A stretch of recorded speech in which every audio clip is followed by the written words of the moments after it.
সজনের ডাঁটা আমরা অনেকে অনেকভাবেই রান্না করে খেয়ে থাকি। সজনে ডাঁটার চচ্চড়ি, সজনে ডাঁটা দিয়ে মাছের ঝোল, বড়ি দিয়ে ঝোল, কিন্তু এইভাবে নিরামিষ মনে হয় না কেউ কখনো করে খেয়েছেন। আমি ঠিক যেভাবে করছি খেতে কিন্তু ভীষণই টেস্টি লাগে।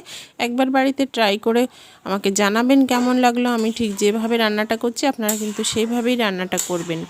এই সজনে ডাঁটা দিয়ে তো বিভিন্ন ধরনের রান্না করা যায়, কিন্তু আমি আজকে যেভাবে করছি একদম সিম্পল একটা রান্না, কোনো মশলাই লাগবে না, শুধু ফোড়নের ওপরেই রান্নাটা হবে। আমি যেভাবে করছি দেখুন, আলু আর সজনে ডাঁটা কিন্তু নুন হলুদ দিয়ে সেদ্ধ করে নিয়েছি, এর ভেতরে কাঁচা লঙ্কাও দিয়ে দিয়েছি, একটু নাড়াচাড়া করে দেব। আলুটা সেদ্ধ হয়ে গেলে এবার তরকারিটা বাটিতে ঢেলে নিয়ে আমরা এবার ফোড়ন দিয়ে দেবো। সরিষার তেলে দিয়ে দেবো জিরে আর তেজপাতা ফোড়ন। এটাই হলো আজকে সজনের ডাঁটার মশলা, আর কিন্তু কিছুই দেব না। আপনারা বাড়িতে একবার অবশ্যই ট্রাই করবেন। আমার ভিডিওগুলো বেশি বেশি করে দেখবেন, লাইক করবেন, শেয়ার করবেন, কমেন্টস করবেন আর সাবস্ক্রাইব করার অনুরোধ রইল।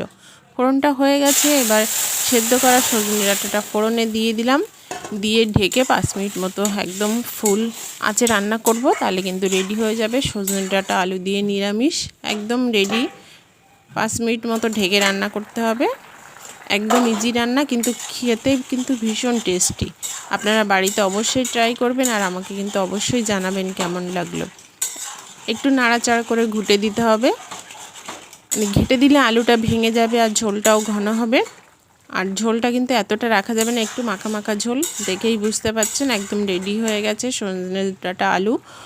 আর এবার নামিয়ে নেব। তাহলে কেমন লাগলো অবশ্যই জানাবেন। আজকে এই পর্যন্তই।